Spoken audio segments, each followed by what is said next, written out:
my father's family name being Pirrip, and my Christian name Philip, my infant tongue could make of both names nothing longer or more explicit than Pip. So I called myself Pip, and then came to be known as Pip.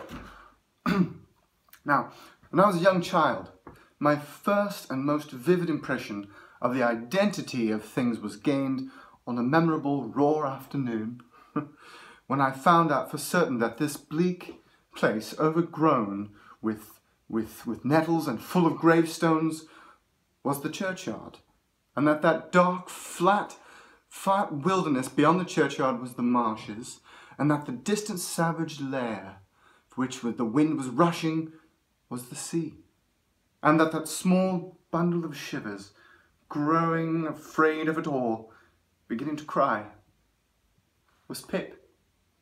"Hold your tongue, keep still, you little devil, or I'll cut your throat. Oh, please don't cut my throat, sir.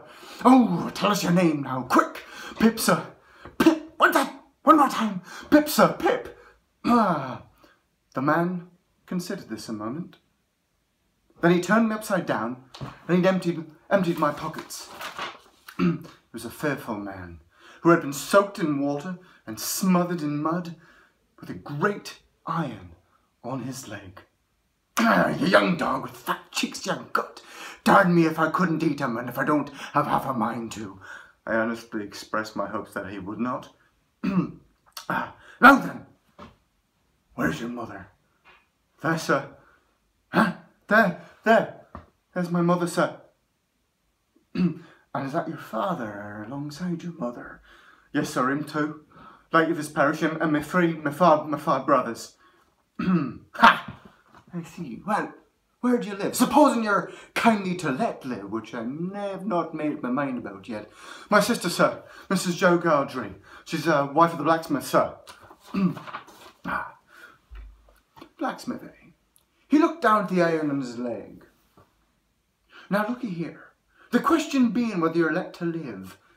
You know what a file is?" "Yes, sir." "You know what victuals is?" "Yes, sir."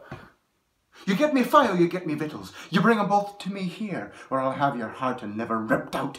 You do it, and you never dare to say a word or dare to sign a concern of having seen the person such as me. You shall be let to live. Now, what do you say?" I said that I would get him the file, that I would get him what broken bits of food I could, and that I would come to him early in the morning. "Say the Lord strike me dead if you don't." I said so. "Now you remember what you've undertook, and you get home. Good night, sir." So, that much of that. Wish I was a frog or an eel.